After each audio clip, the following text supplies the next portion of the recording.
Percy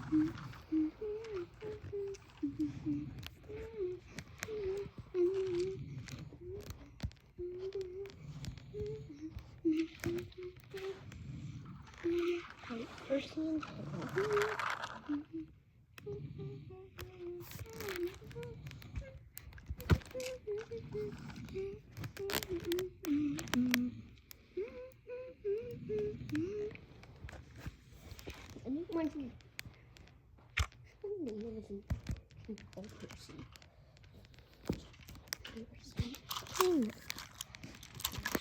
I'm not decided about.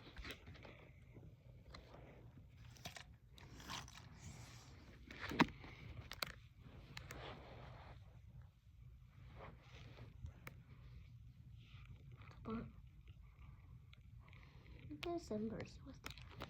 Hello, Percy. Hello. Hello, Thomas.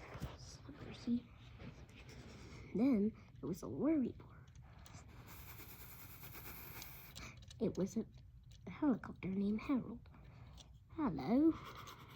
Hello. Who's this? And who are you? Percy knew Harold, and Harold knew Percy, said Thomas.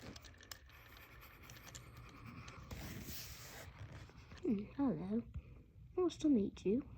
Nice to meet you too. Hiya.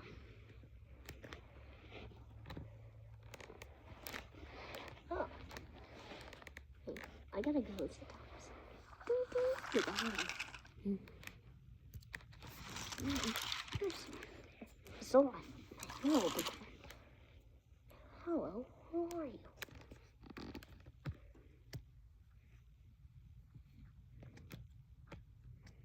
I'm Harold.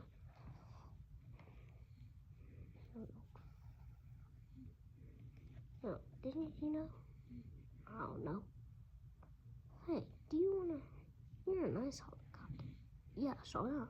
Do you wanna have a race at Percy? Not today, unfortunately. I would, said Harold, but not today, unfortunately. Said Harold. What we'll do it tomorrow, I promise. No come.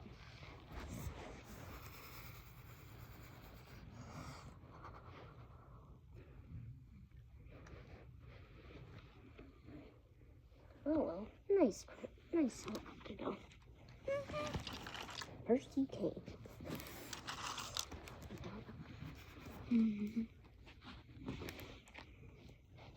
James was happy. I hate this.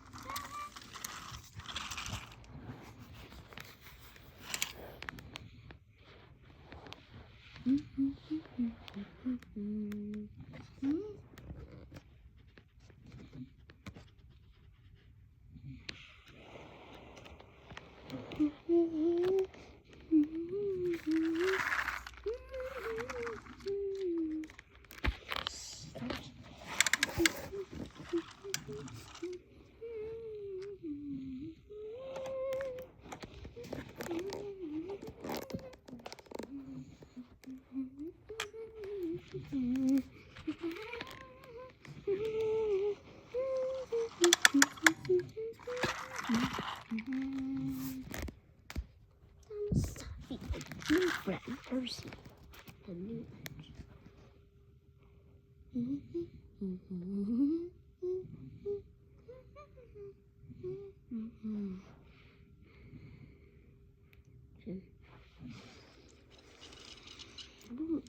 Boo, that didn't scare me, said Thomas. Dang it, James. James ran up and chucked away. And that's his show.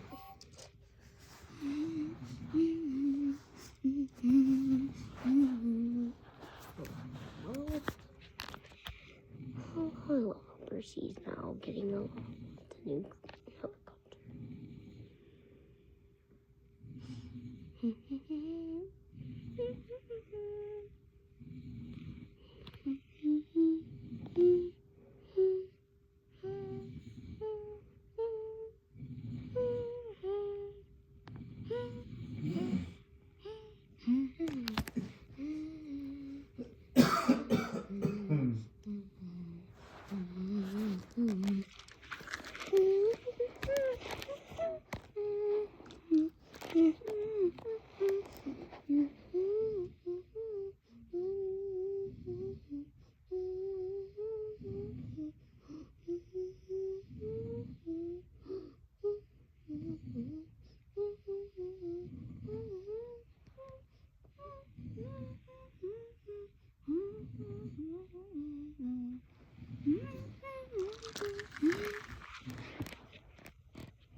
James was always showing up.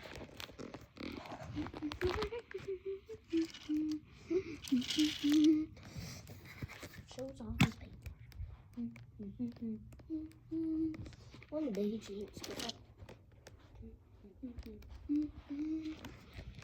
James was at the door. Brendan knocks. Once you're talking hat. James said, Spider-Man, you ought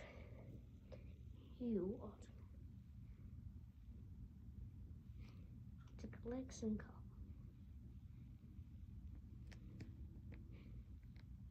cups. Today you'll be shut. You can go into coaches. But sir, what? Just say why? Because Thomas is only bad.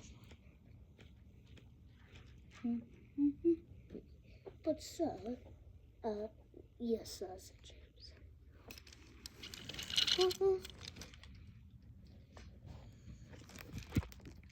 Just think, who's getting it? Hurry up, you son. It's me, actually, James. Why isn't Thomas doing it? Because he's on this branch line right now. And I just shoved him. Huh, you just shoved him like a little tiny thing. Shut up. Oh, fuck. Oh, hi, careful. Sorry. Not really. What is that? Nothing. And then there was trouble. James was being uncomfortable with Garden. He forgot. Then there was trouble. He started already before they could have coupled up to James. Hi, oh, dude, stop. Gordon. James, Gordon thought it was the coaches you were stopping. So then, coaches, be patient. Come on, it's not that bad. But it's not us, said the coaches.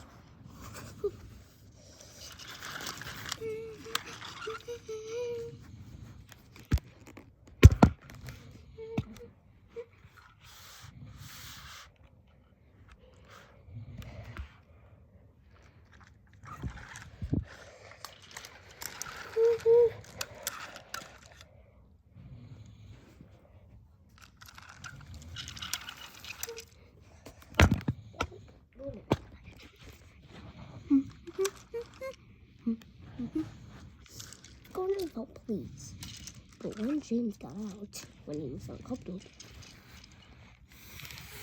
Gordon was surprised. Oh dear, James, what happened? You should have waited to uncouple to your train. Gordon felt embarrassed. Then, just answered him. Gordon, I saw what have happened. So I'd like to speak to you later.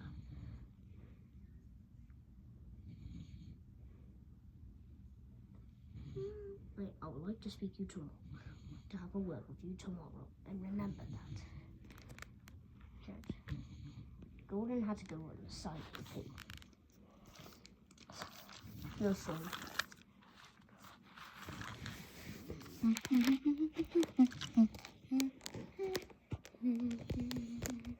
Thomas saw what happened. Oh dear, I feel bad for James. So passed by. Hi, Thomas. Bye, Thomas. And for long. What happened? I feel bad for them in trouble. Uh-oh. And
thing ever.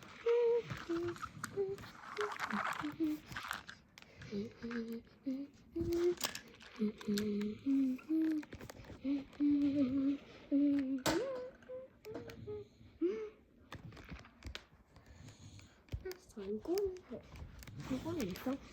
He had some talking hand. I'll tell you tomorrow. Or when after what yesterday he died. Then the next day it happened. Jordan, you should have waited and be patient. You should have not left up. Right? Yes, sir. Sorry, sir. You would stay here for a week since you still haven't learned your lesson. But son, I've been here again. Do this again. And just like last time. I know that cold, but still. I'm letting you stay here for a week. Couldn't hold me. Oh, terrible. Hope you've learned your lesson this time.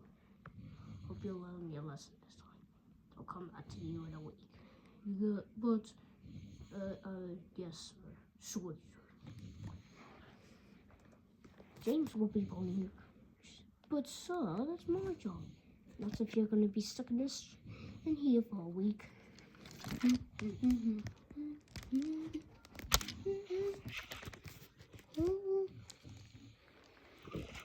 Thomas decided to shunt his coach.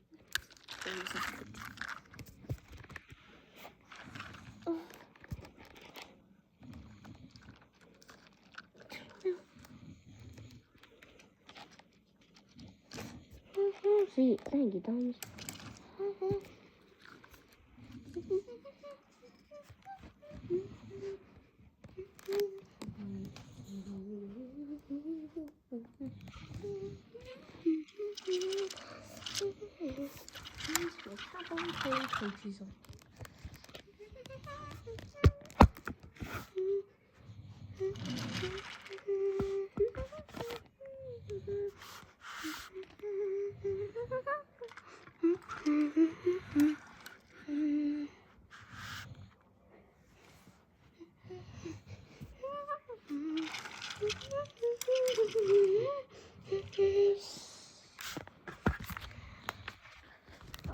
James me.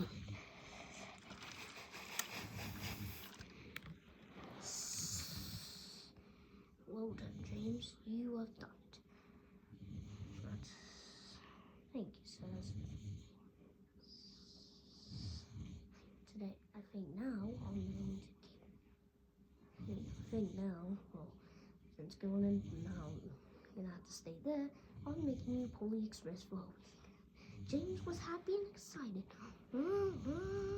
Oh, yes, sir. James and Chase and steamed off.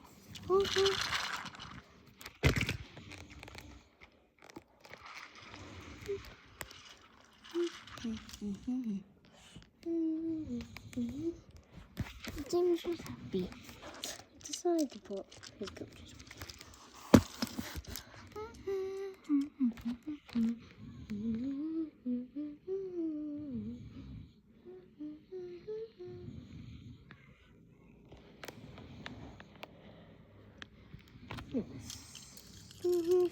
What was that? Well, lucky.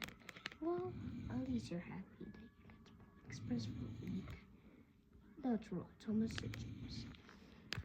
Shrugging himself with a smug face. Well, maybe another engine will replace you instead. What? Said James. Wait, what? Said James. Thomas.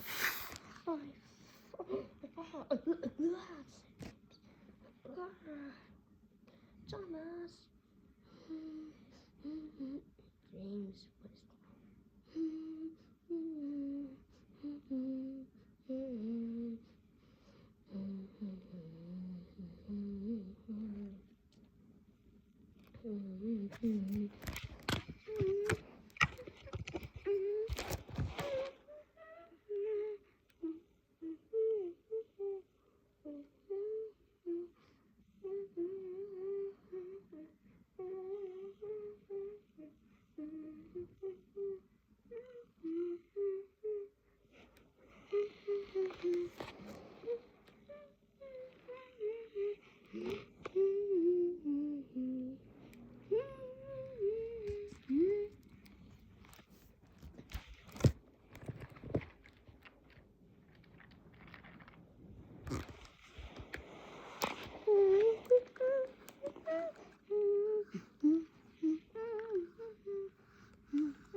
Illegal.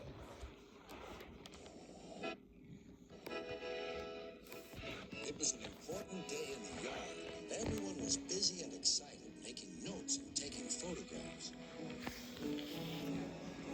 A special visitor had arrived and was now the center of attention.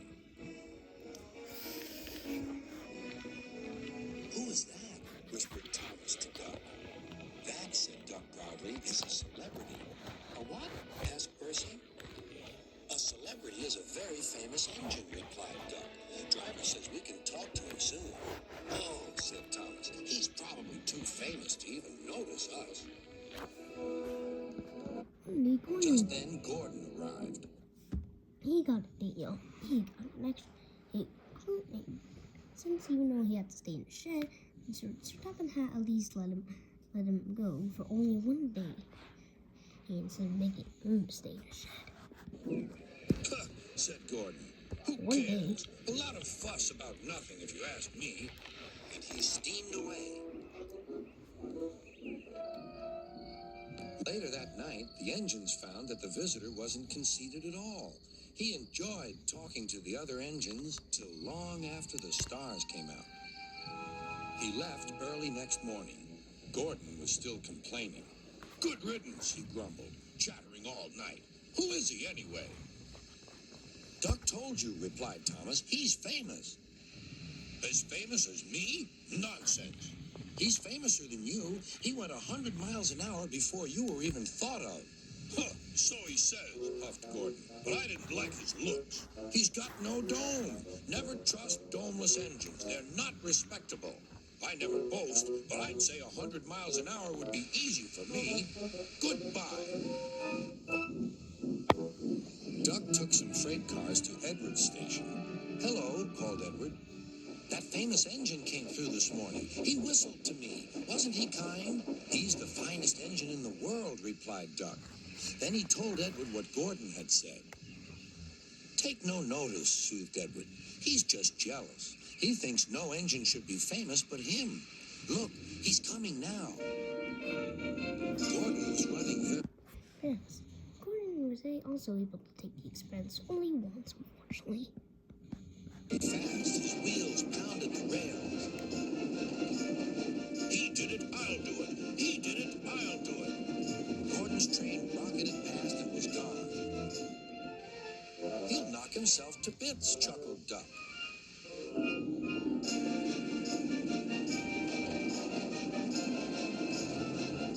Gordon's driver eased him off. Steady, Gordon. We aren't running a race. We are then, said Gordon, but he said it to himself.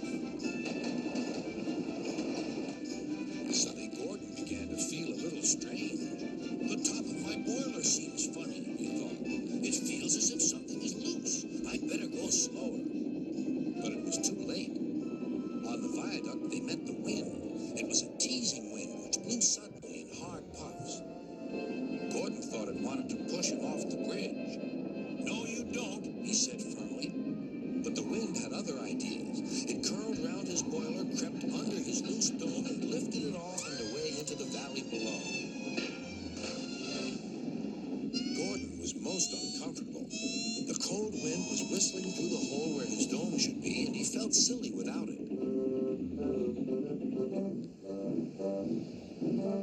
At the big station, the freight cars laughed at him. Gordon tried to wheesh them away, but they crowded around no matter what he did. On the way back to the shed, he wanted his driver to stop and fetch his dome. We'll never find it now, said the driver. You'll have to go to the works for a new one. Gordon was very cross.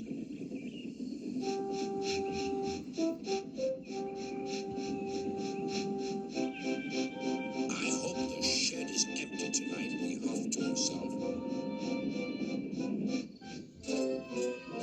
But all the engines were there waiting. Never trust doneless engines, said a voice from somewhere behind him. They aren't respectable. Duck, the great western.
Percy and Harold too.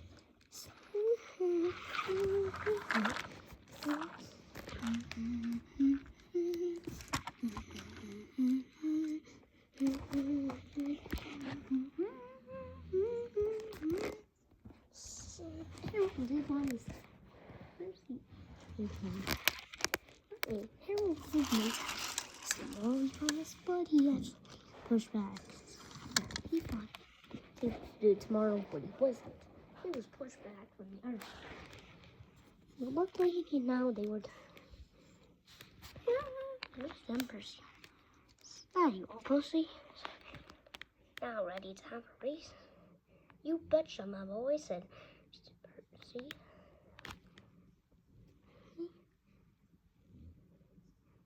Alright. Ready, set. We'll start with the whistle blows. Alright, said Percy. And they waited. Then you read all your marks, get set, go!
Percy arrived, Brendan Box. Everyone cheered for him. Harold was impressed. I'm impressed and surprised that you can better than me. Not really.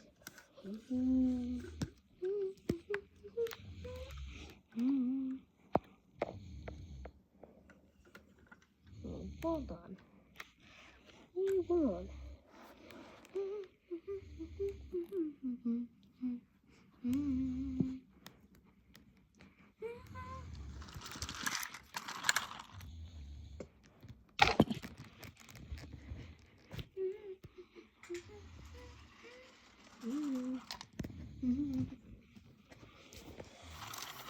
Percy arrived. I heard about the race with Harold. You won. Well done, Percy. I'm surprised too. Impressed. Thank you, Thomas, said Percy.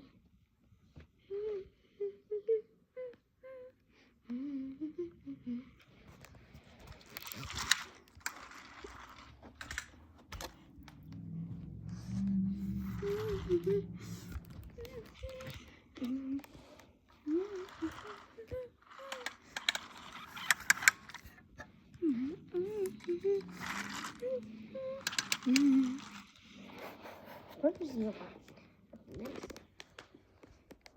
First, Harold, we had too many trips to do. Hello, Percy said. Hello, Harold, said Percy. Not sure what there is today. I just have so much work to do. That's why I had to stay here. Oh, I see. Oh, good. Yep.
Dodge your puppy.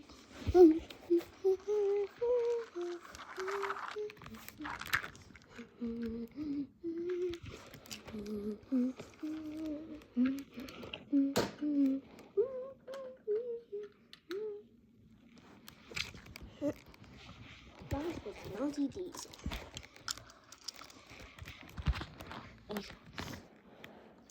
He plays tricks on her. And then tries to bump. Oh, final! Thomas is cool, and he banged on Thomas. Ow! Oh, you idiot! Diesel said Thomas. Hey, Dodge said Thomas. Hey! Stripey boiler. Donuts.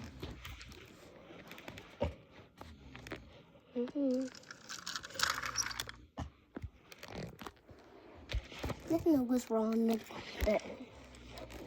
And the green engine, who came back to Silver years later. But then,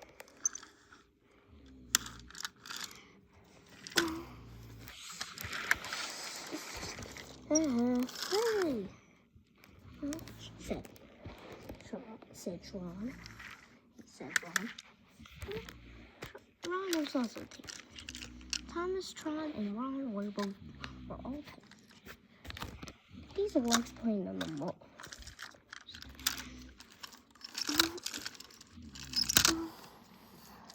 Allison said Tron.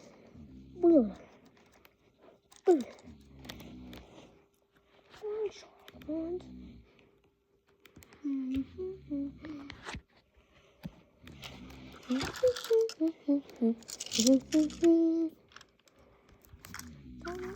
Then Sir Topham had a noise. Thomas, no. You two are going to both send these trucks so that the other engines won't get out of the way. Nice. Yes, sir, said Thomas. But he didn't want it to with Diesel. Dodge. Hey, he knew. Yes, sir.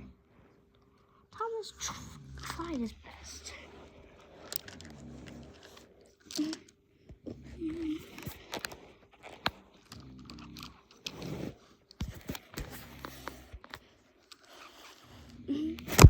But Dodge blazed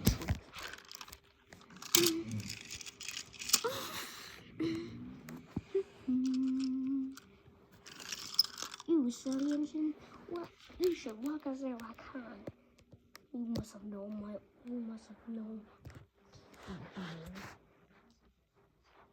Thomas was better.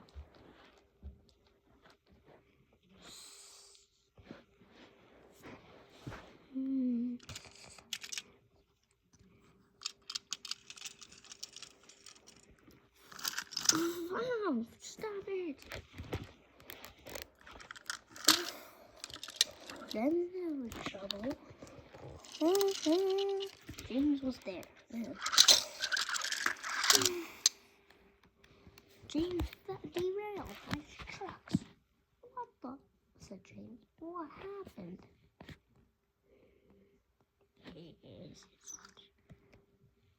Thomas was fed up now. He had a devious. At the office, Thomas is right. Thomas went to Sir Topham Hatt's office. His driver liked to have a word. And after that, when Sir Topham had heard what happened, what Diesel was doing, he looked stern. Oh, I see, said Sir Topham. So he came up and climbed onto Thomas.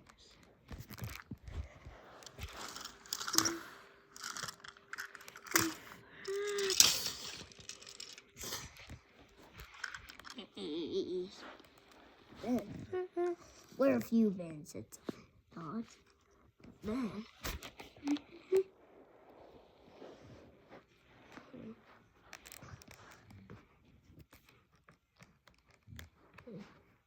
Sir Topham Hatt was cross at Dodge. Dodge? Yes, sir, said Diesel, who looked miserable. You've caused confusion and delay. Thomas is... You're a tattletale. Tattletale, said Diesel. Said Dodge. No, Thomas is not. He is not. Well, you really caused confusion and delay. Look at the big mess you made.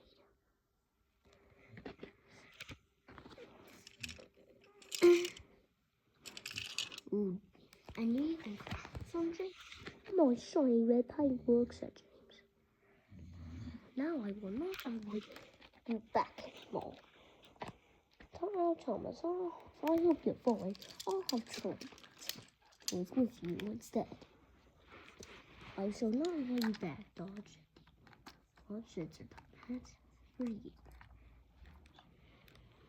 These odds looked miserable. Now, Thomas, are you fine with Tron? Yes, sir. Oh, yes, sir. Please, sir, said Thomas. All right, I'll get him. Thomas scalloped away. Now, Diesel ran off away.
Thomas and Tron were being happy.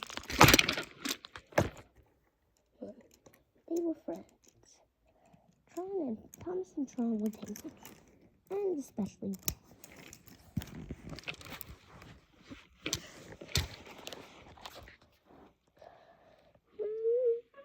they were best friends. Thomas also has another engine that's a best friend. Percy. He goes home.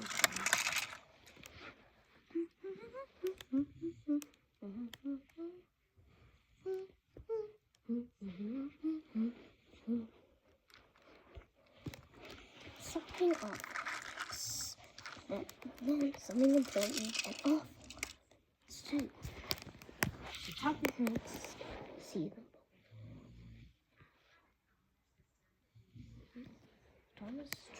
Thomas and John, you both need aims to be broken down in the main.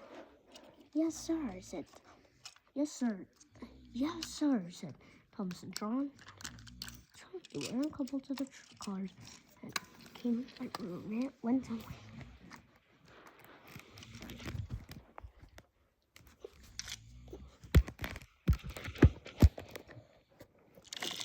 Things down in the main.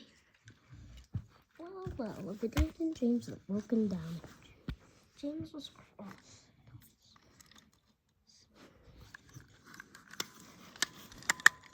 Thomas coupled James up to the back, and John coupled James up to the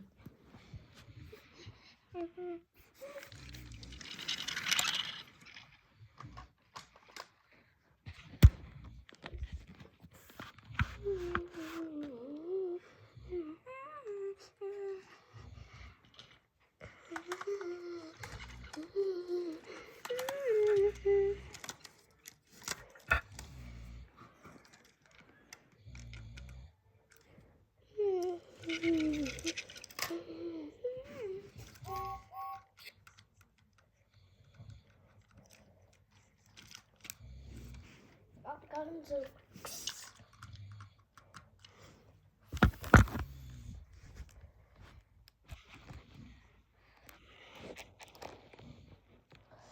Well done, Thomas and John. You've earned your most paying jobs. They set Thomas and John together to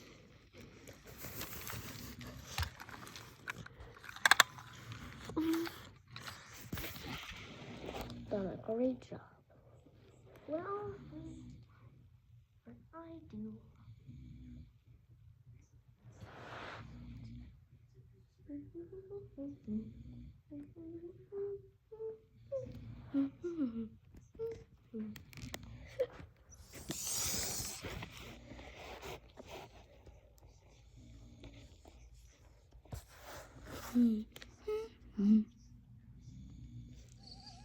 At night, when the other...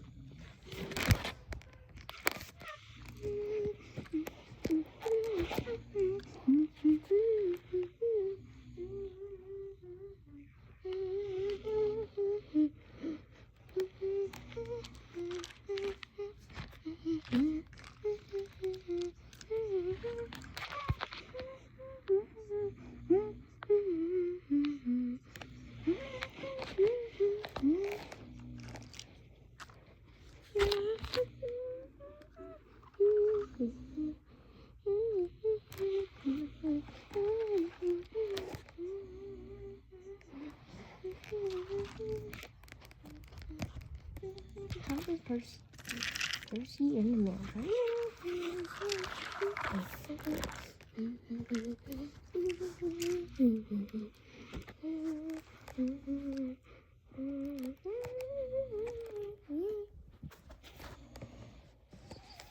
At night, when the other engines are tucked away in their sheds, you can still hear the faraway call of an engine's whistle and the clickety-clack of train wheels turning. This is the sound of the mail train. One train is pulled by Thomas and the other by Percy, as the loads are too heavy for one engine to do the work alone. The mail is loaded into freight cars at the harbor, and the engines pull their trains through the silent stations, delivering their precious loads.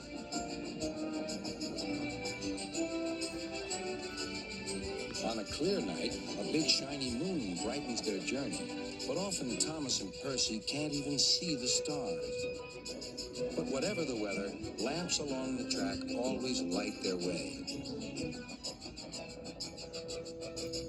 One night, Percy was waiting at the junction. The main line train was late. At last, Henry arrived. Sorry, he puffed. The mail boat from the mainland was delayed. Come on, Percy, said his driver. Let's make up for lost time. Percy puffed along as quickly as he could. The sun was already rising as he finished his work. He felt a little bad for Emily, but he was still fun. Never mind, thought Percy. It's nice to be up and about when it's the start of a new day and there's no one else around.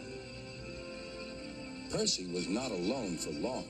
Bother, said Percy. It's that dizzy thing, Harold. Good morning, whirred Harold. I always said railways were out of date, but you're so slow with the mail. You should give everyone their stamps back. Percy was too tired to explain. Bird brain, he muttered. Good morning, Percy, called Duck. You're up early this morning? No, you're wrong, sighed Percy. I'm back, tired and late.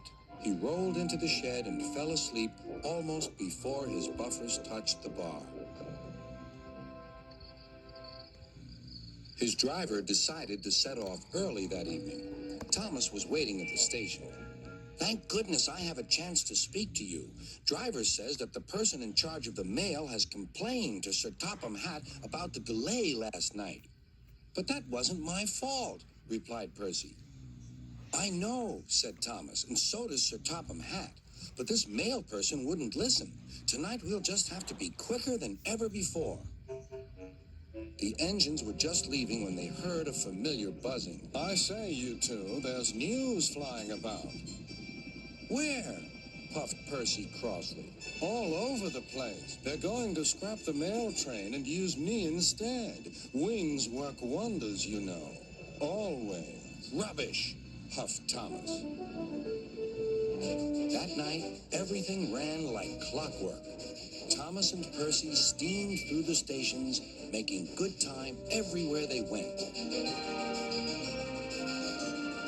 They were making good progress.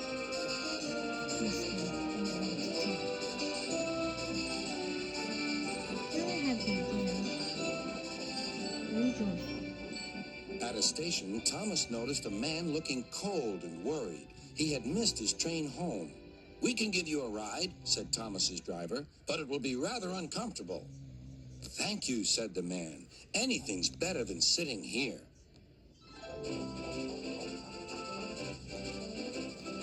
The next afternoon, Percy passed the airfield and saw Harold.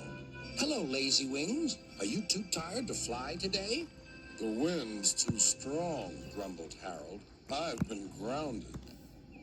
You need rails, laughed Percy. They work wonders, you know. Always. That night, Sir Topham Hatt showed the two engines a letter. It was from the man who missed his train. He thinks you are both splendid, and everyone says that the mail train is the pride of the line. Score free supplies in Michael's.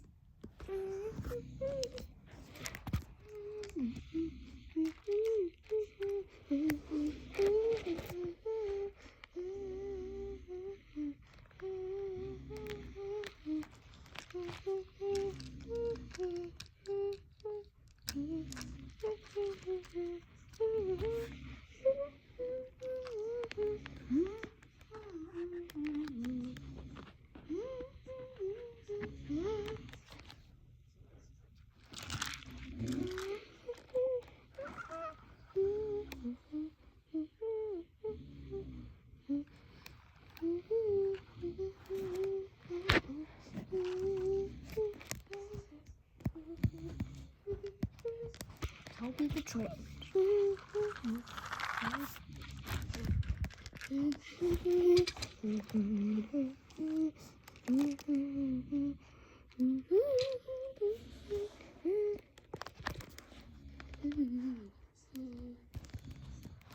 One day, Toby the Train engine was happily moving along. He was enjoying his day.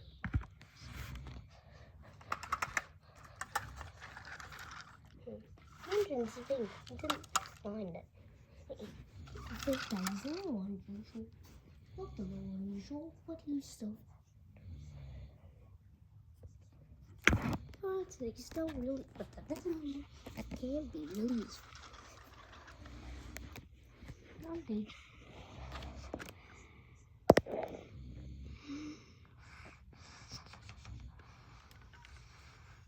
One day Toby was there. Hello, Toby.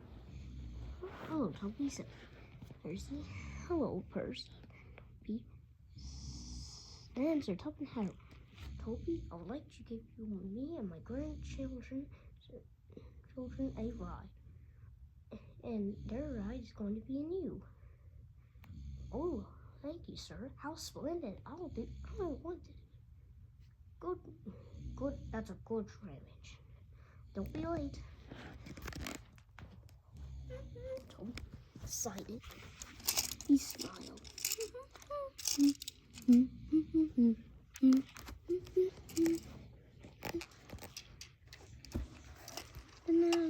Toby met Thomas next. Hello, Toby, said Thomas. Hello, Thomas, said Toby.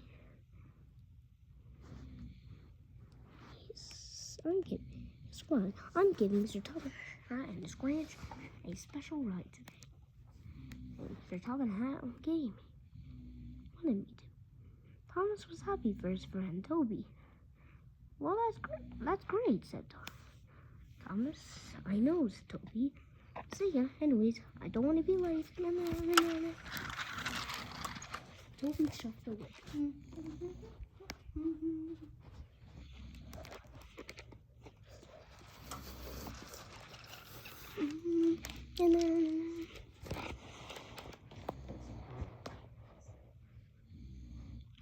One day Toby arrived. Oh, there you are, Toby. Toby was ready to go, to give him a splendid ride.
Toby gave him. Hold on, Toby, said you are really useful and no train engine. I love that train engine. Gave us a smooth ride. Hold on, Toby. You are a train engine.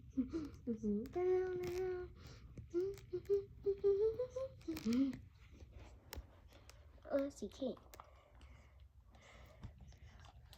At night, it was turning sunset. At last, it was sunset. Toby was heading out.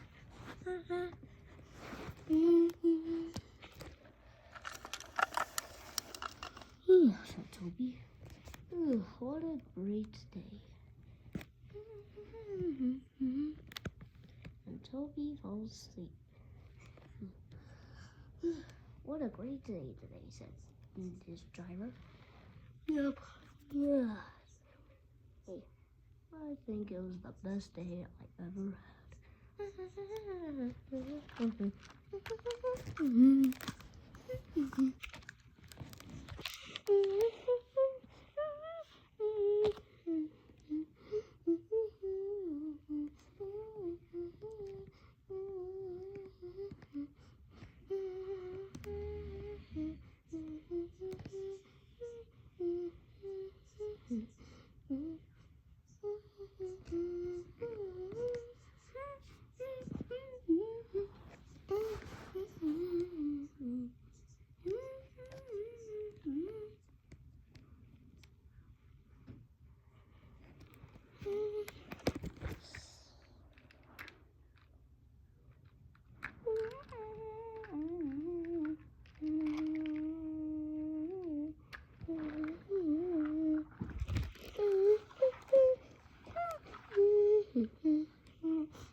the fastest engine again.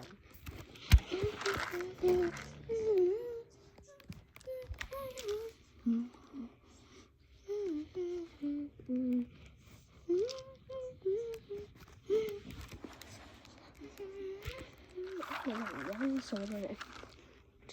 One day, Thomas was.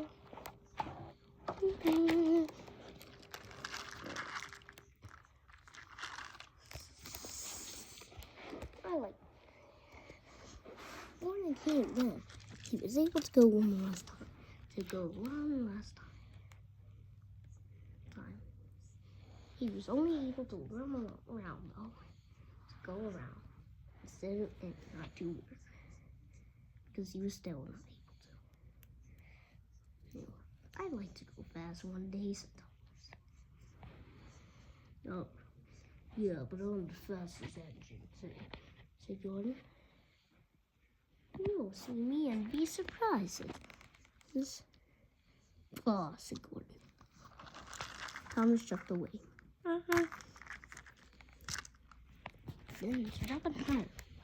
Alright, to tell Thomas. Thomas, I need you to collect a jet engine.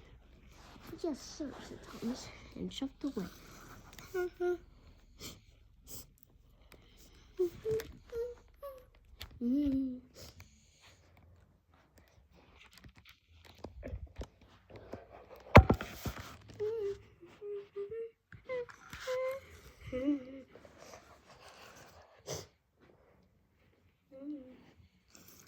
And there was the jet.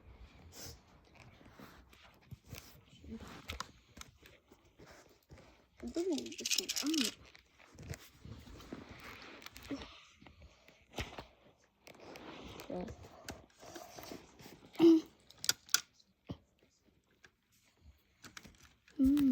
Thomas was surprised, was shocked to see it. Lost my buffers.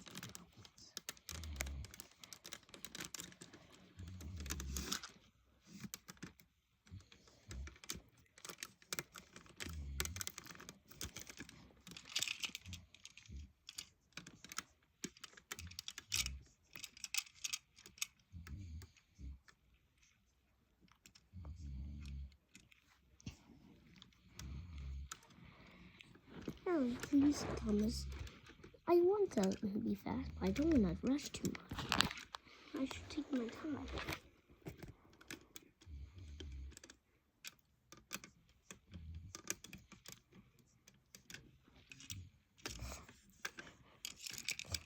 Then there was trouble.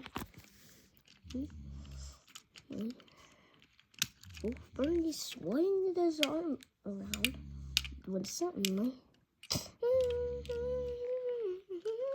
Uh-oh. Bernie, where is it, Tom? I accidentally swung my. And says, Thomas gas.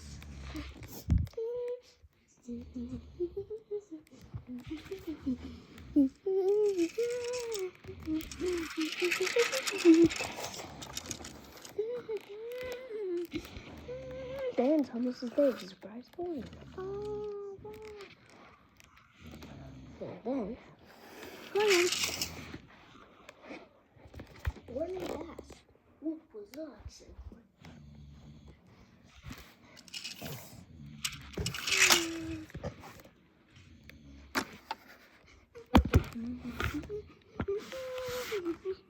Everyone was surprised to see Thomas go fast.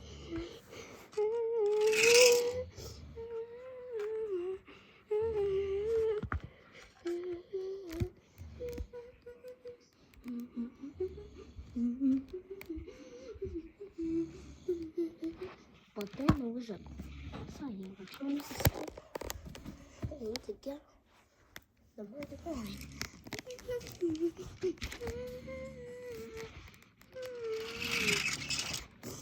Then the signal switched him onto a sighting where engine shot. But there.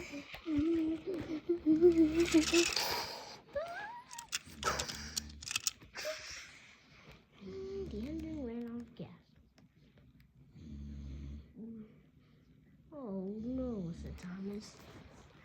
But it was the signalman's fault.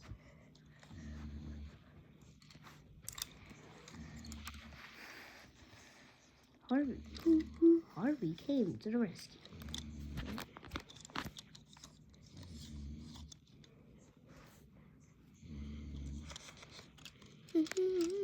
Sorry.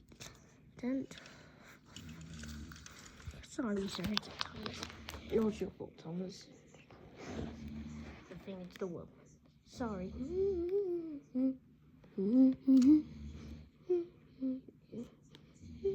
I think I'm gonna have to fire you. Yes, sir.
Only felt bad for Thomas's accident. And he came.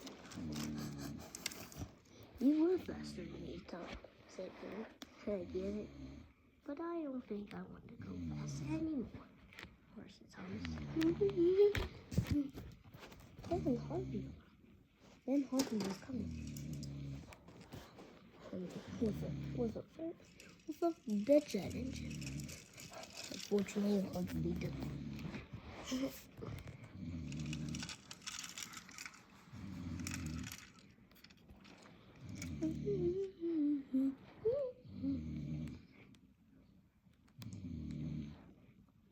Then, visitors are coming.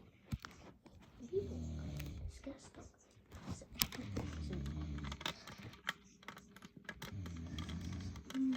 Then, there was visitors coming. So, Calvin had to notice. Oh, this until much later.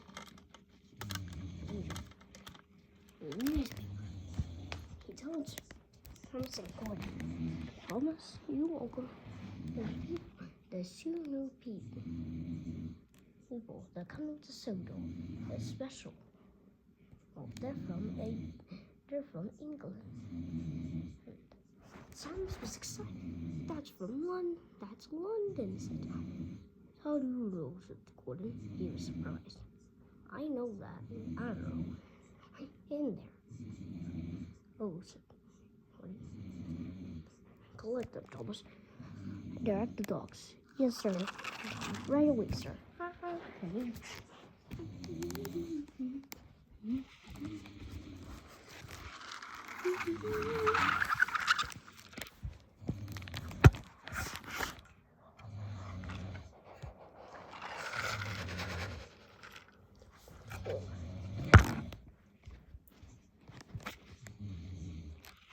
Then Thomas arrived.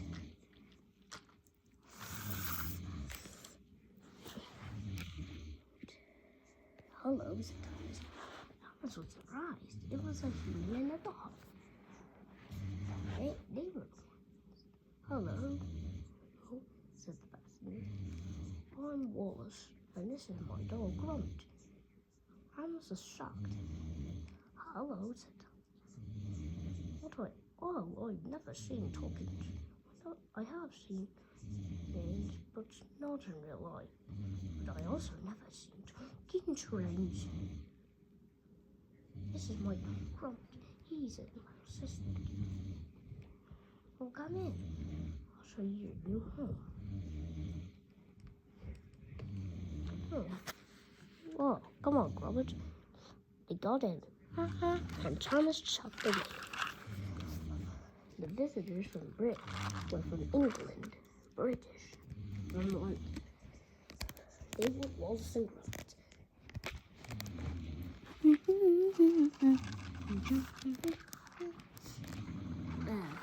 So, hello, where's the house? Where's our new house? Well, here it is. I'll find you a new house soon. It's not much. There's Mr. Tuppence. It's not much, but I hope you're fine with it. I'll try to find it. No, this is perfect. It is, said Sir Tuppence. Yes, said Wallace. It'll be perfect. We can play on an adventure, by the way. I'm Wallace. And this is my dog, Gromit. Nice to meet you, Wallace and Gromit. Gromit is my assistant. I can make furniture, that is. Actually, make noise furniture, actually. So, perfect. You don't need to try to find a better house. Really? Said Sir Tuppence. Yes. Wallace. Come on, Gromit. Okay. Staying. Hooray.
Thomas gives Wallace and Gromit great.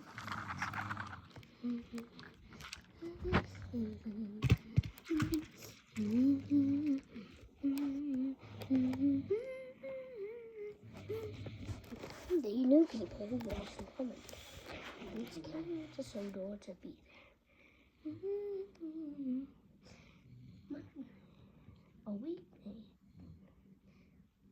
2 days later, Wallace fixed things. By the way, I forgot to tell you that Gordon is now out of just being inside.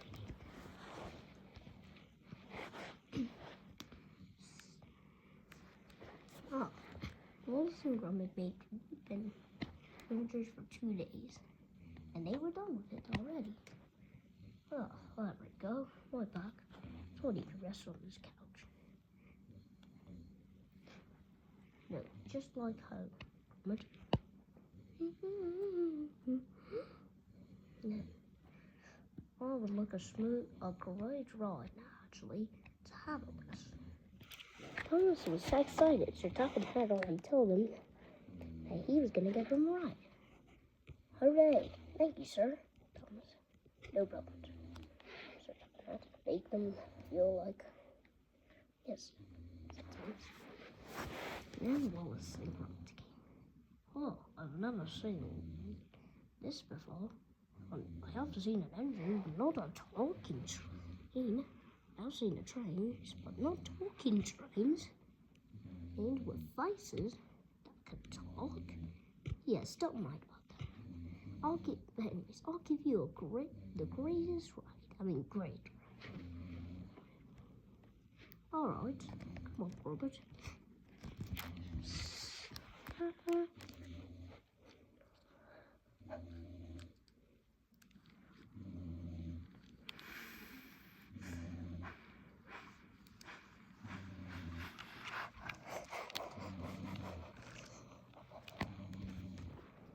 Thomas Shelton.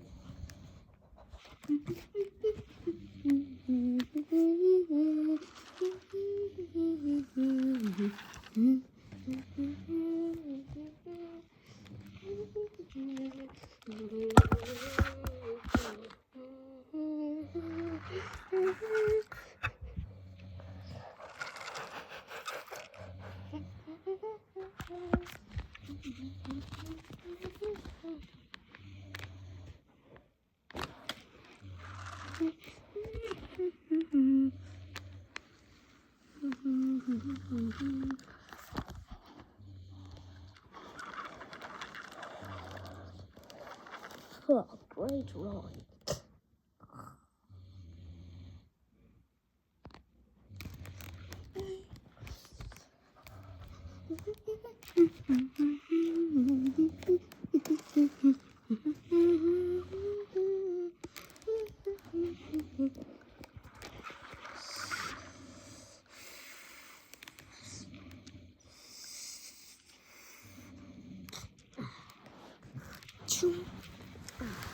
What a smooth ride.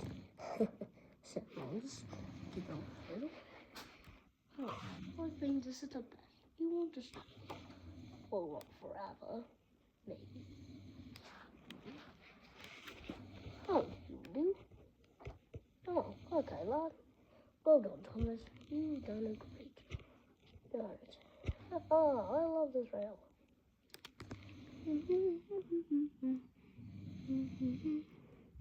Hooray! Thank you, sir. Problem, Thomas.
Edward Trevor and Willie's vocal.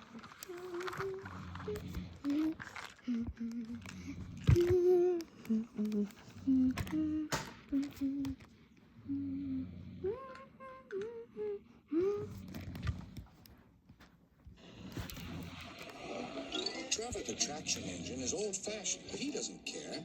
He knows that he is really useful, like his friend Edward, the blue engine.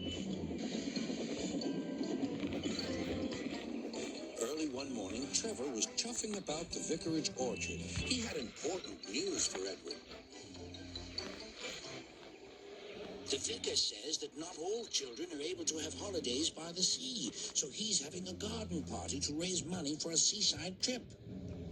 I'm going to be the star attraction, chatted Trevor, giving rides to all the visitors. The vicar is putting up posters all about it. I'd like to help too, sighed Edward, but without my rails, I wouldn't be much good at a garden party.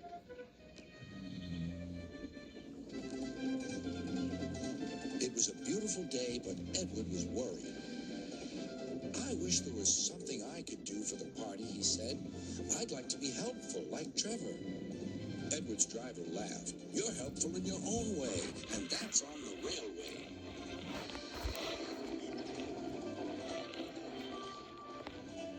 Next day, it was Trevor's turn to look disappointed. He had bad news.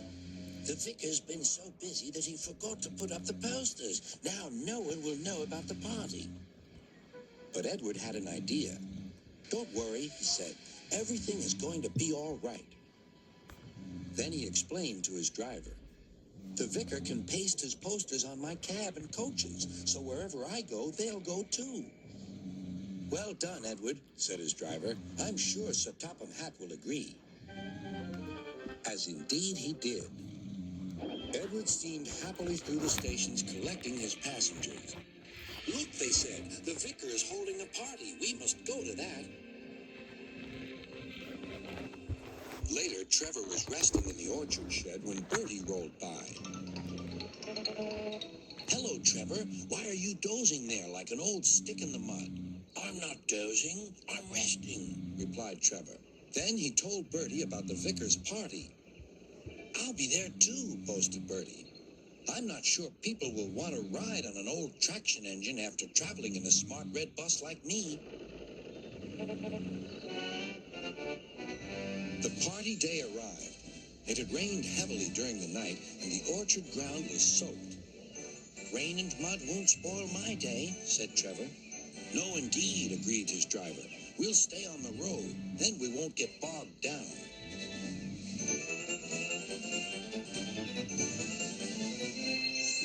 Trevor was soon busy trundling up and down the quiet country lane, carrying lots of laughing children.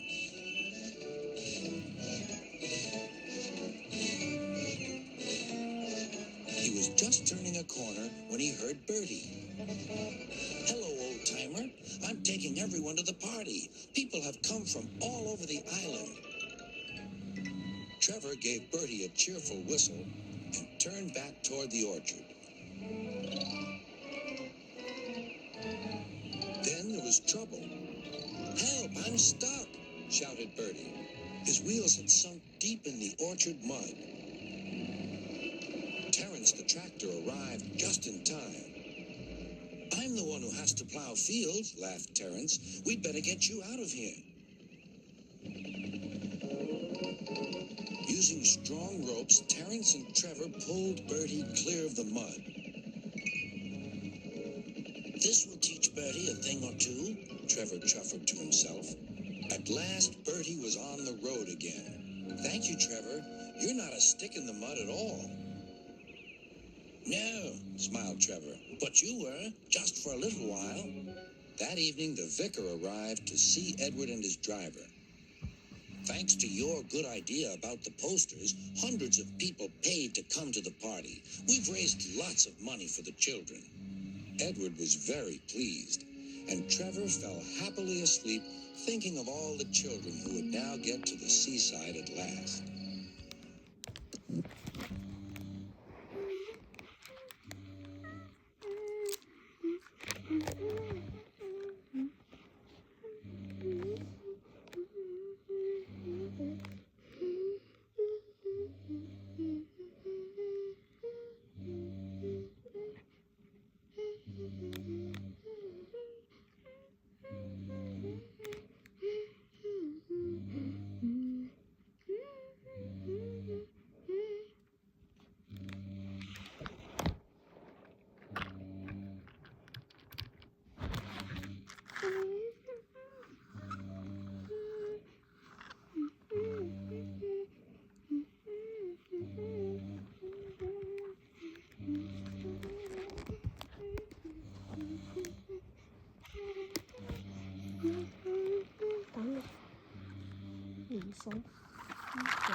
These tables.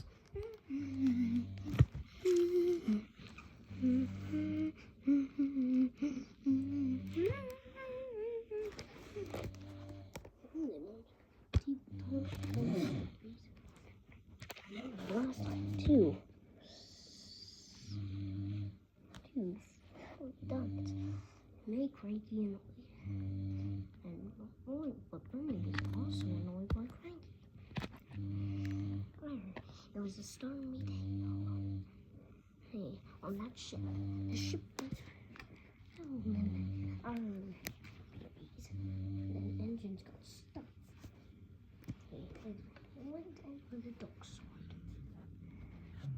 So I get tied and fell to the sea. Luckily, no one was hurt, but the engines were stuck in it.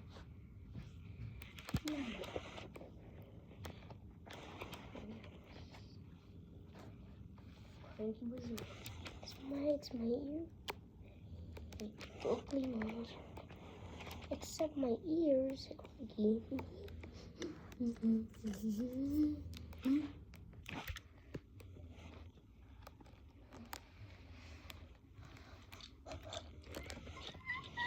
One day there was an engine named Charlie. Oh no. Please tell me your story. Please say Charlie. Oh, that reminds me. Be a banana tails. No. Sorry. It's like cookie.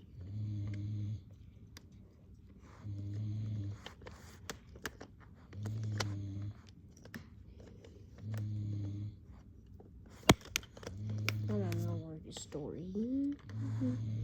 Call him Frankie.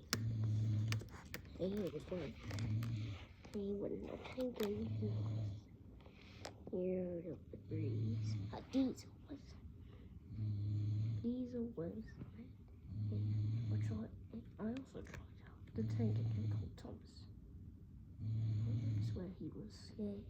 He was trying to scare Diesel back, which is nonsense and thing. Fooling around.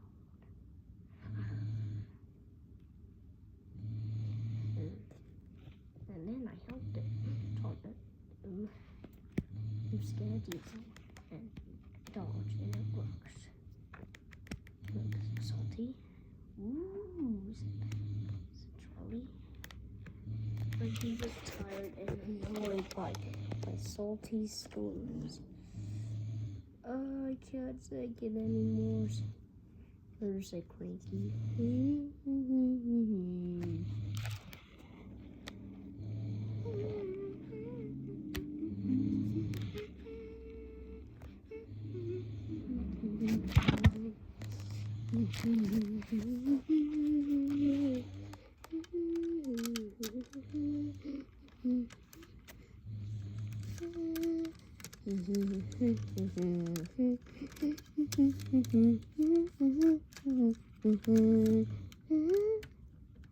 Bernie was grounded, and then later Bernie was trying to collect a log.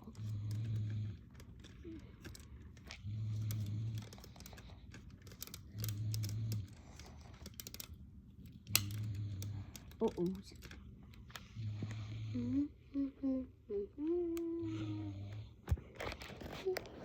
Look at this now. Mike was chopping a log.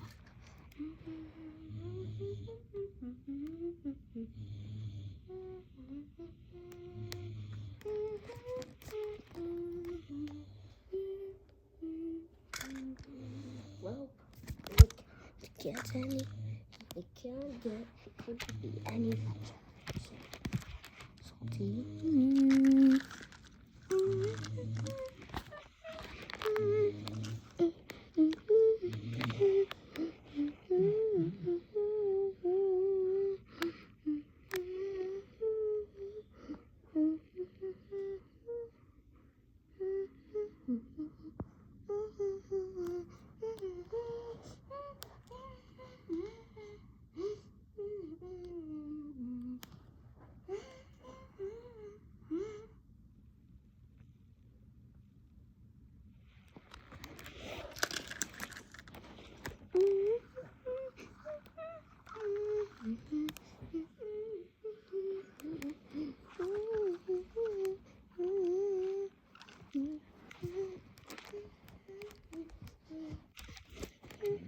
Mike the Grumpy.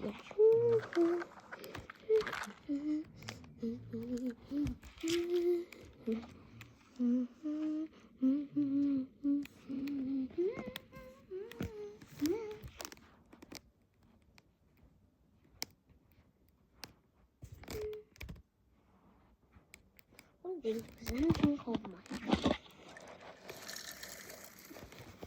He was a very small engine, smaller than Thomas, and not as big as the big engines, but he was still really useful.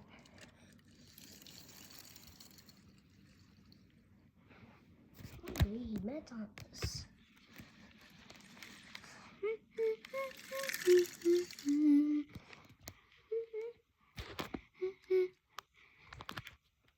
Hello, Mike, said Thomas. Hello, Thomas, said Mike.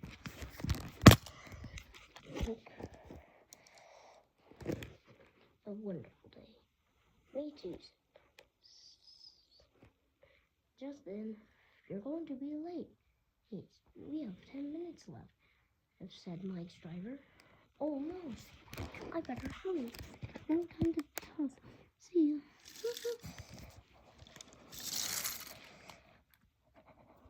I can't admit that. I said Mike's driver. But I must time. He's hoping with Thomas was when Mike came fast and jumping fast. Then there was trouble. The couplings were gibbering and jabbering.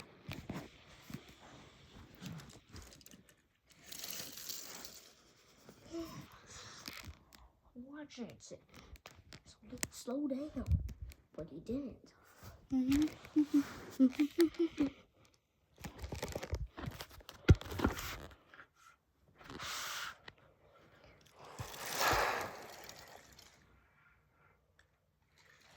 there was trouble.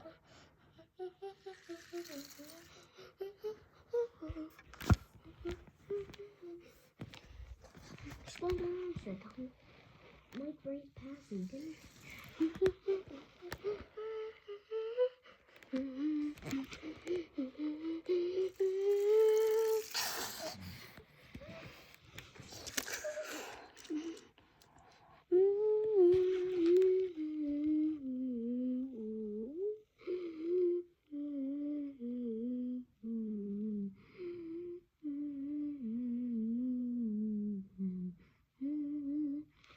Oh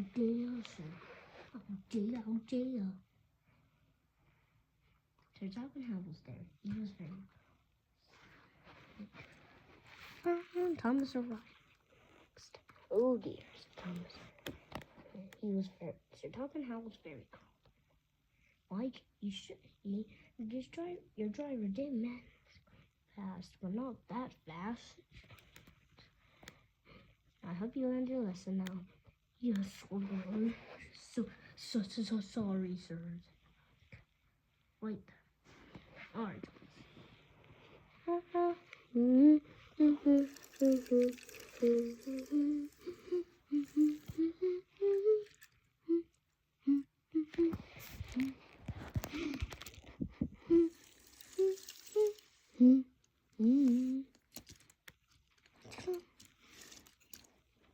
Get off.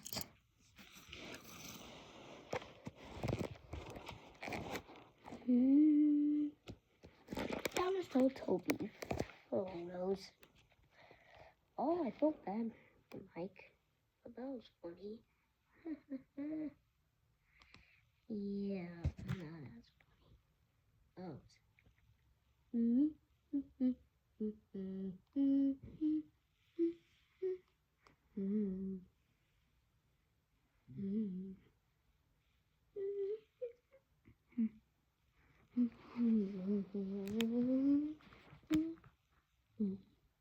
Well, I can't.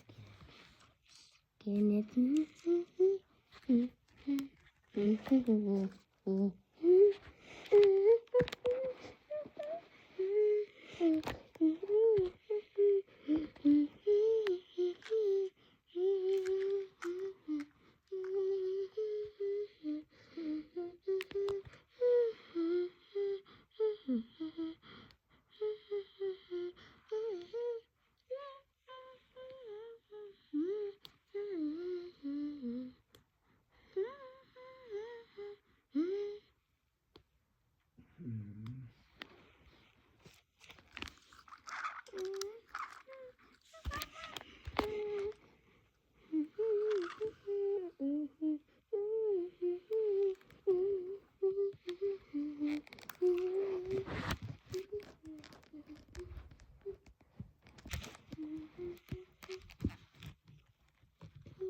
Time is slow.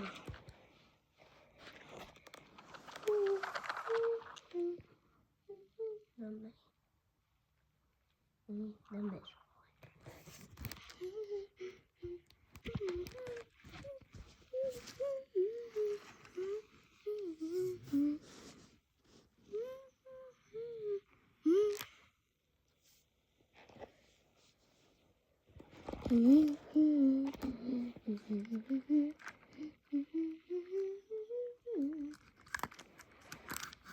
One day Thomas is jerking off.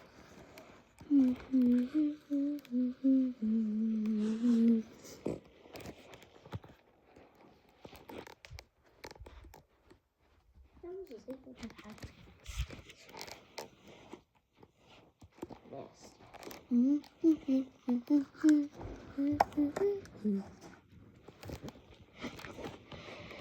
Thomas has to stay in before it's expansion.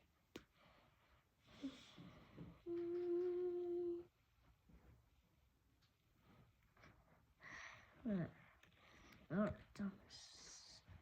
You're okay. Thomas didn't feel good. He felt sick, which he was.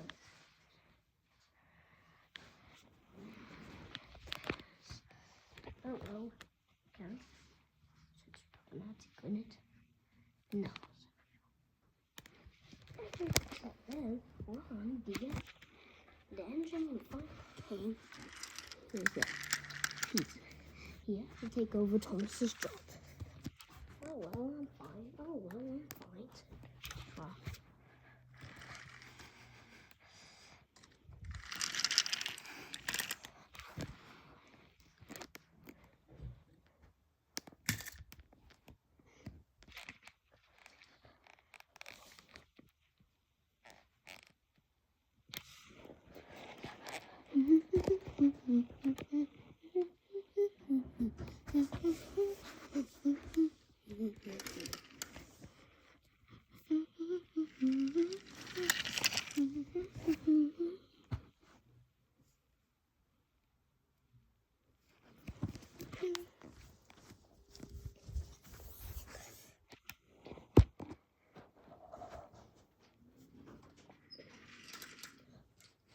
I'm definitely happy.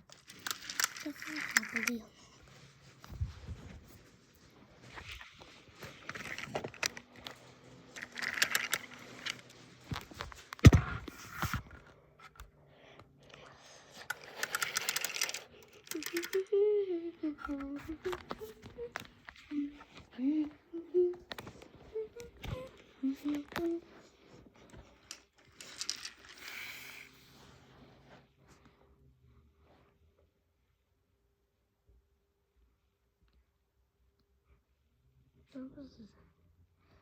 St. John, you got great. Said Talking Hat. And he couldn't feel better.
Edward the Great.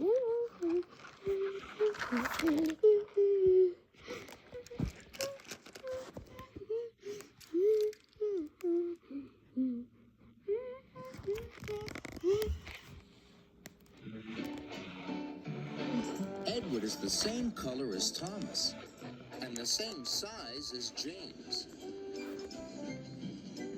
He can pull coaches and push freight cars. And he often works as a back engine. Spencer is big and silver and very fast.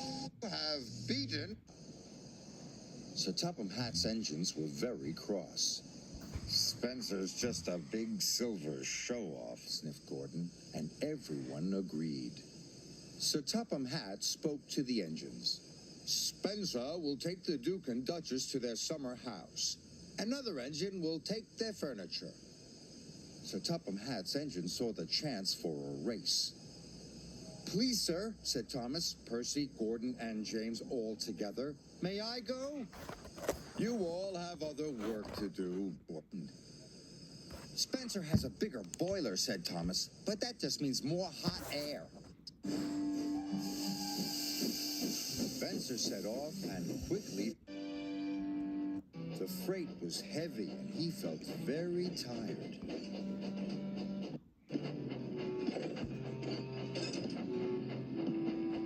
He huffed, and he puffed, and was soon at the top. He could see Spencer in the distance, and chased him at once. Edward raced down the hill.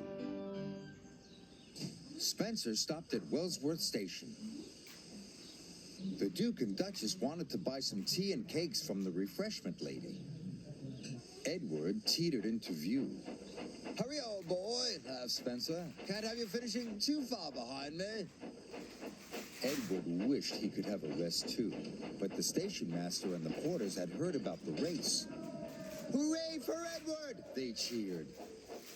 Edward picked up steam and proudly puffed past Spencer.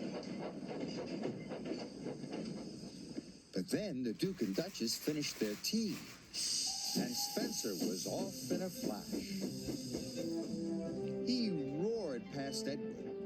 Fastest and best, he boasted. To stop. The Duke wanted to take some photographs of the countryside. The Duke set up his camera. Spencer closed his eyes. Nothing to worry about, he said lazily.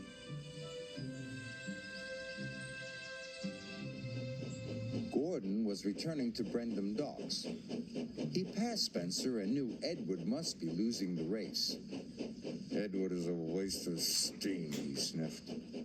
But when Gordon passed Edward and saw how hard he was trying, he felt bad about what he had said. Well done, Edward, he called. You are a credit to the railway. Edward was so happy his boiler tingled. He found puff he never knew he had. The Duke and Duchess had finished taking photographs and were back on board. Time to go, said Spencer's driver and rang the bell. But nothing happened. Spencer was dreaming of victory. He didn't hear the bell. And he didn't hear Edward puffing past him. Spencer's driver rang the bell again. When Spencer finally opened his eyes, he could see Edward heading towards the summer house. Nearly there, he gasped. Spencer took off as fast as he could. But as he reached the siding, his driver ordered him to slow down. These are old tracks. You are a very heavy engine, he said. You must go slowly. Spencer had no choice. He had to slow down. And he trundled slowly down the siding. With every click and every clack, he knew he had lost the race. Edward puffed toward the summer house. I've won, he gasped. I did it! Edward felt like a really useful engine. Hooray! I've won! He cheered loudly. Edward felt like the pride of the Sodor Railway. And he was right.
How does Whit and James grow? James is short, but obviously.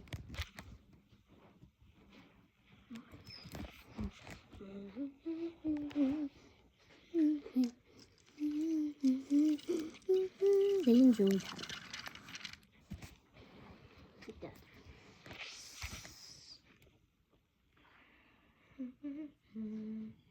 Laser top and how was that?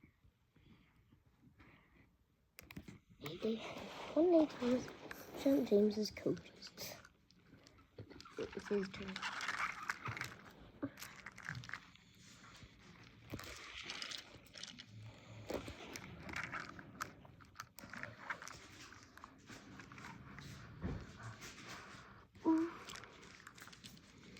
Nice, Thomas, said James. Thank you, said Thomas.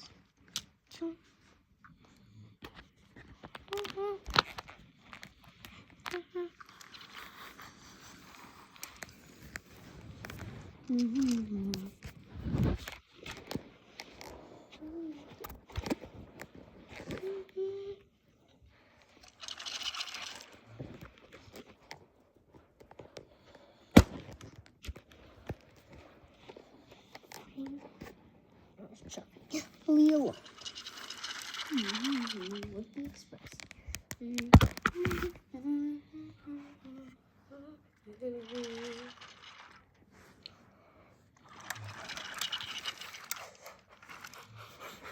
It was sunset.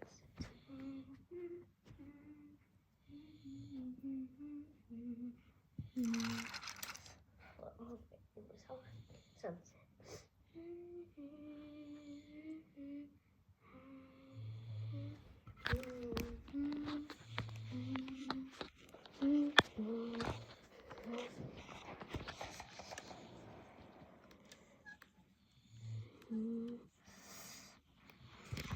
James.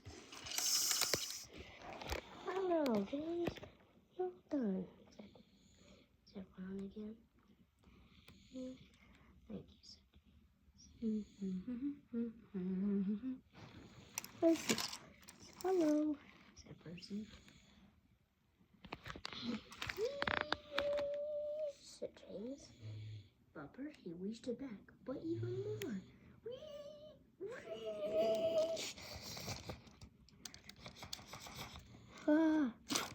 And then he bumped his passengers. Oh, come on. Sorry, said James. Oh, hello.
James, Thomas in the room.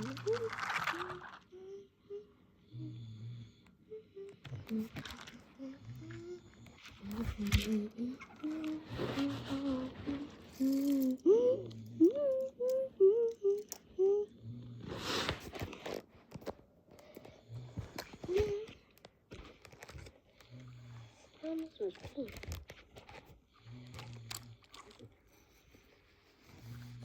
and Thomas was there talking.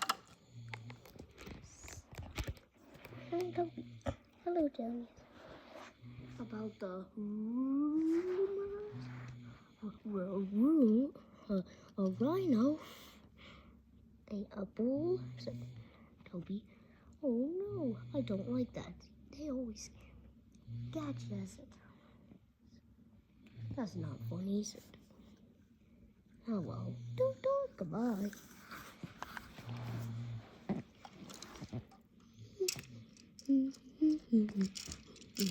Thomas had to collect.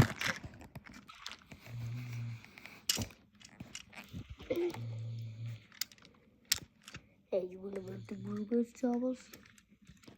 Said yeah. An engine. Wait, I think there's a grandma. I think dog on him. I think there's a bull on him. Bull, said Thomas. He was worried.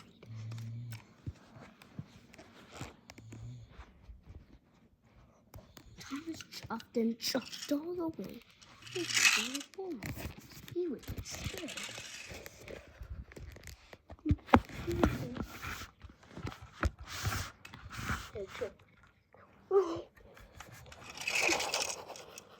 Shot as fast as he could.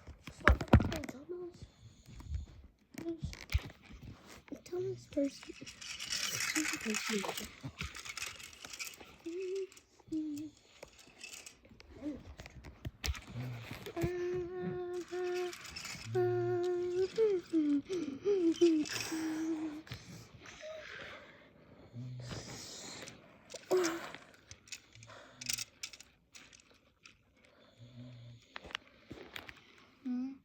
Thomas and then it's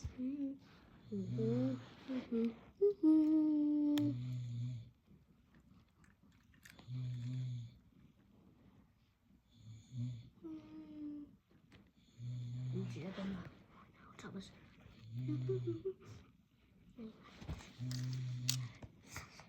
Sorry about that. Thomas said John. No worries. Never listen to Mama. Yes. Sorry. John, don't tell Thomas about that. There's no shame. Yes, sir. Sorry, sir. But after you both learn, sir.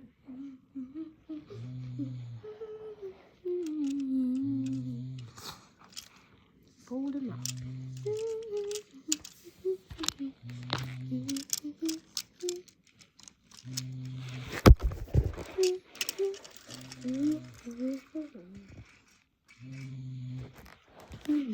Thomas. I'm sorry, Thomas. No worries. Thomas. Yes. But let's not do that again. Yep, you are right. I think I'll never tease you again.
he had to go back to where he was, and we shall miss you soon.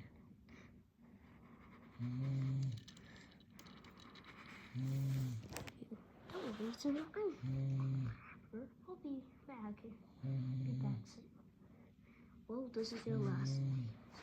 And then you'll have to come, and then you're gonna come back soon. Yes. Said Harold. Percy was awesome.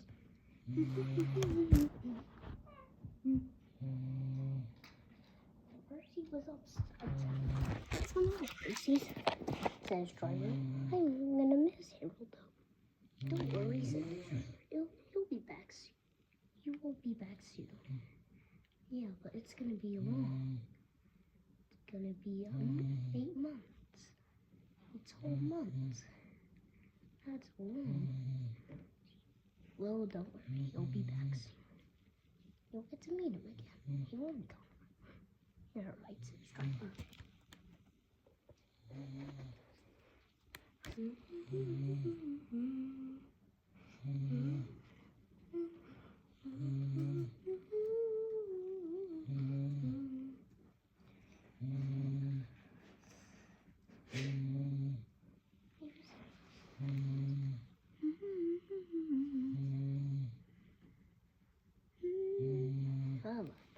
This is our last day. Yep, I shall miss. I will miss you. I'll miss you too. You.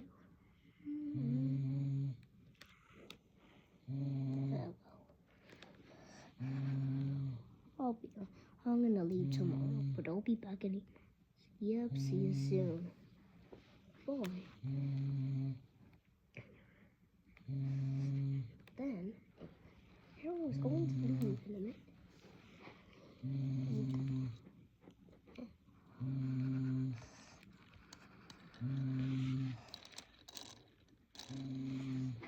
Alright.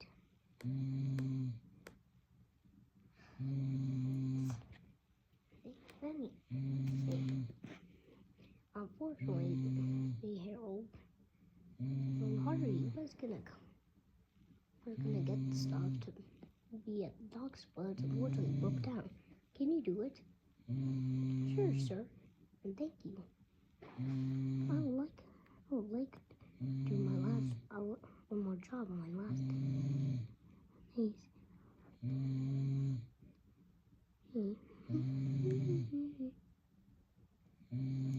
He was about to take off. Well, they were putting stuff for him. Then he.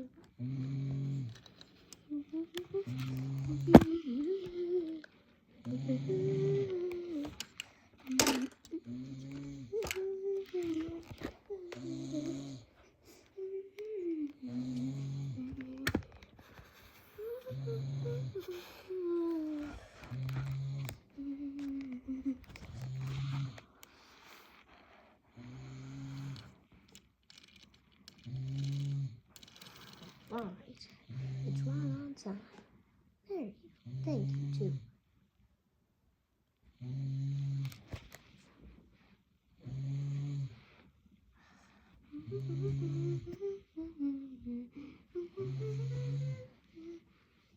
Well, the next day, Harold was going to go.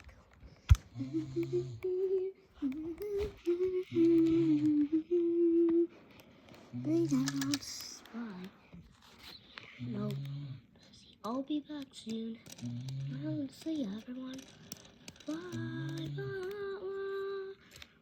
Come back soon. Said Thomas and Bruce. You are always good. I'll be back soon, Percy. We'll be back next time.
You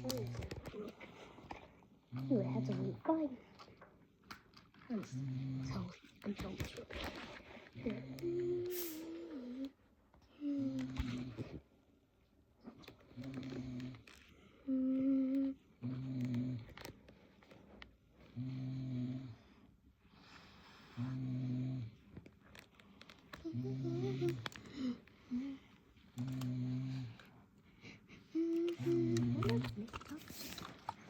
Just in Tokyo. What's the matter, sir? What's the matter, sir? Toby. Oh, I just missed my own. It's broken. I had to wait for 5 months. Stay here for 5 months.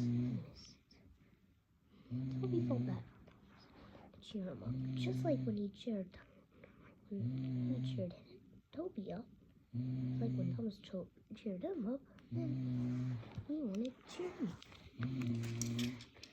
I know, why don't you take these trucks to Brandon Docks? Then I could get Sir Thomas out. Oh, thank you, Toby. So you were.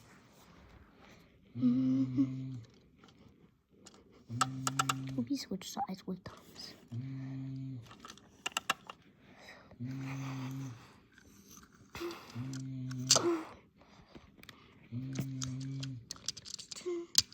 And Thomas just away.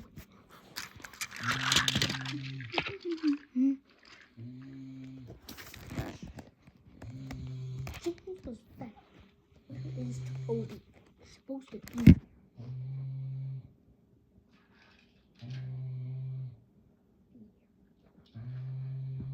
But instead, Thomas arrived.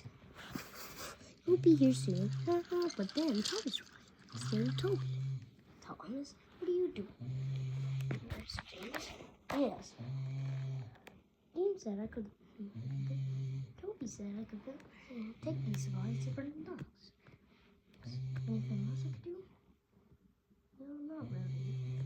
Oh well.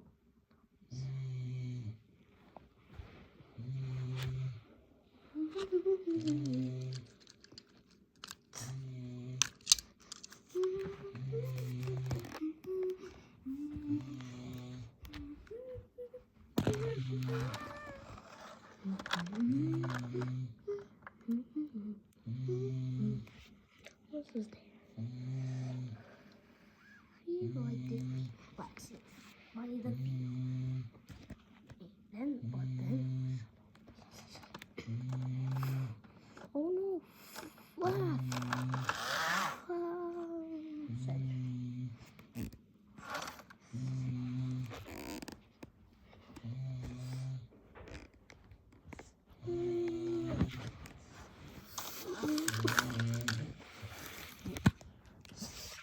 Then Thomas came. He realized it was fixed. Oh, I finally have seen it. Then Toby arrived.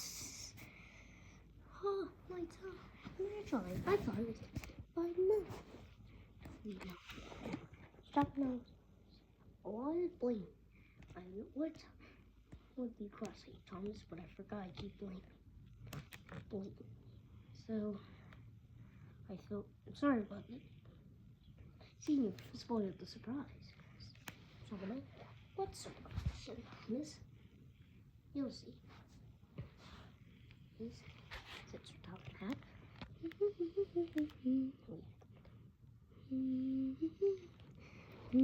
And now we thought it was going to take 5 minutes, but it actually took only a week. Only took a month.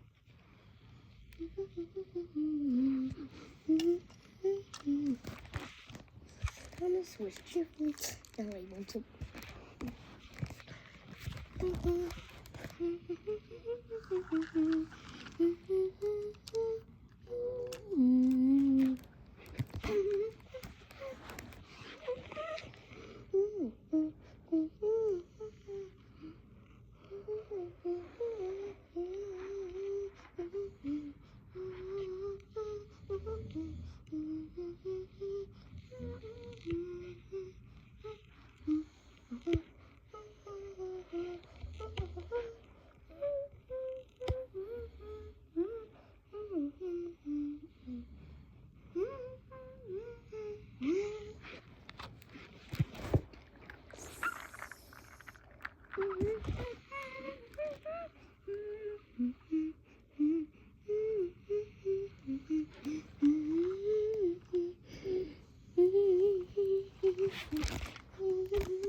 is a surprise.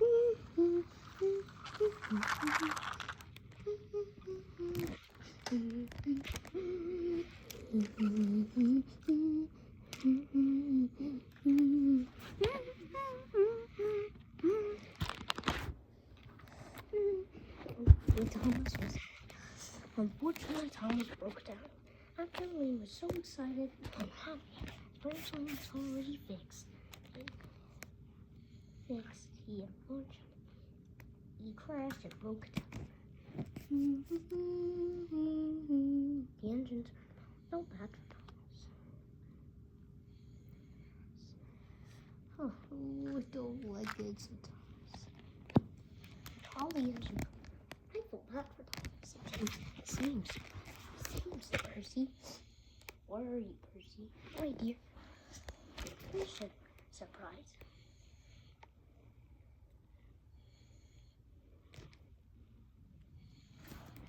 Thomas is fixed.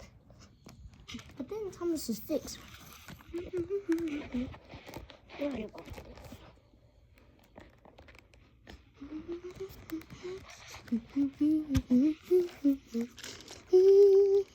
Now Thomas is fixed again.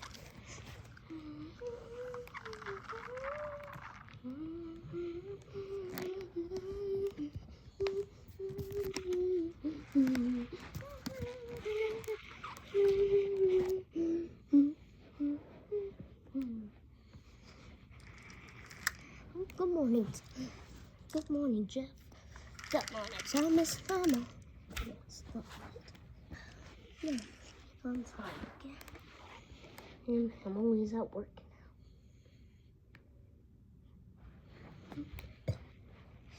now.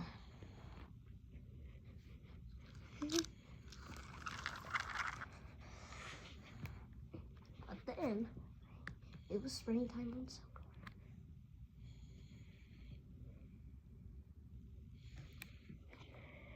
But then, there was a problem.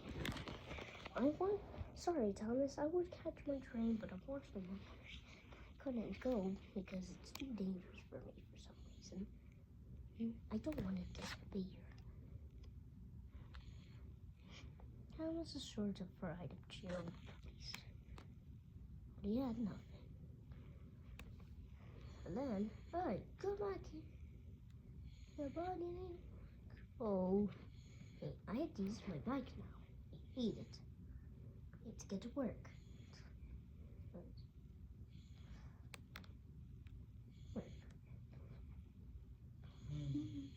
Thomas was trying to think something to cheer him up, to cheer his friend Jeff up. But then,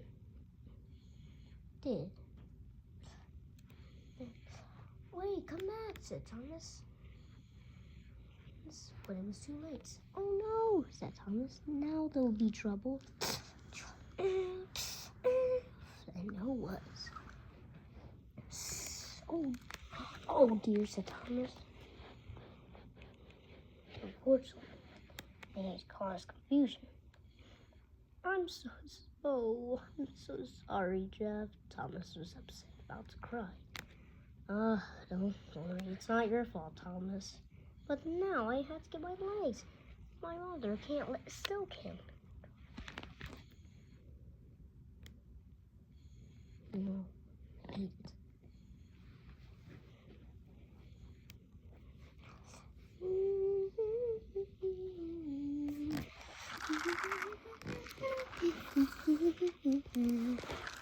And don't be allowed to.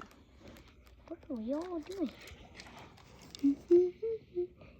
Then, thank you, Thomas. That actually wasn't really your fault.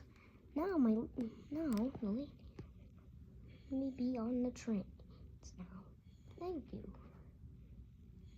Now he doesn't think really dangerous after all. I'm much better too. Now I'm gonna go on your train. Thank you, Thomas.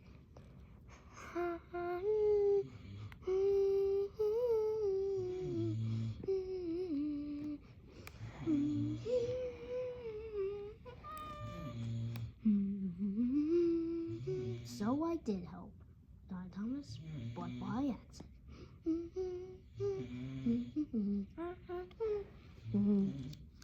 Mm.